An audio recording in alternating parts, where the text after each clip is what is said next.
জনাব নূরজাহান বেগম স্বামী মহিউদ্দিন আহমেদের বিরুদ্ধে অসৎ উপায়ে অর্জিত গাতোয়ার উৎস বহির্ভূত সম্পদের তথ্য গোপন এবং গাতোয়ার উৎস বহির্ভূত সম্পদ অর্জন ও দখলে রাখার অপরাধে রুজুকৃত মামলার তদন্ত শেষে তিনি ও তার স্বামী জনাব মহিউদ্দিন মনির বিরুদ্ধে 1,79,00,000 টাকারও বেশি গাতোয়ার উৎস বহির্ভূত সম্পদ অর্জন ও ভোগ দখলে রাখার অপরাধে তাদের দুজনের বিরুদ্ধে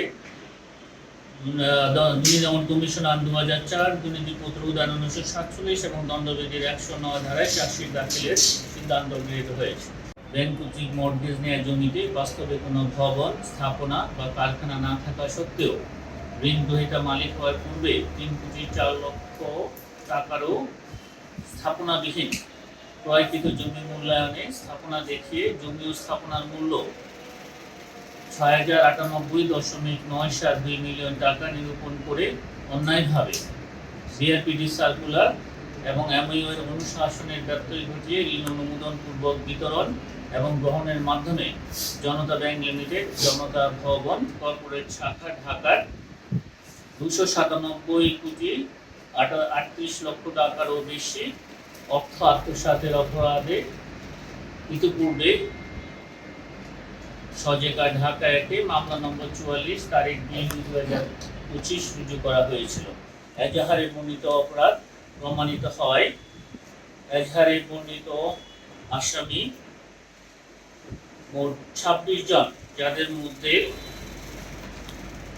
জনাব মোহাম্মদ ইউনুস বাদল, চেয়ারম্যান ব্যবস্থাপনা পরিচালক Canon Tex group, doctor Abul Barkat, সাবেক চেয়ারম্যান জনতা ব্যাংক পিএলসি,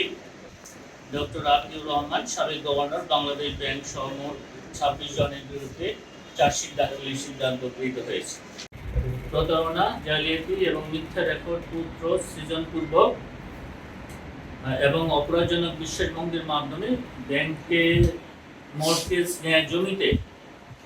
স্থাপনা দেখিয়ে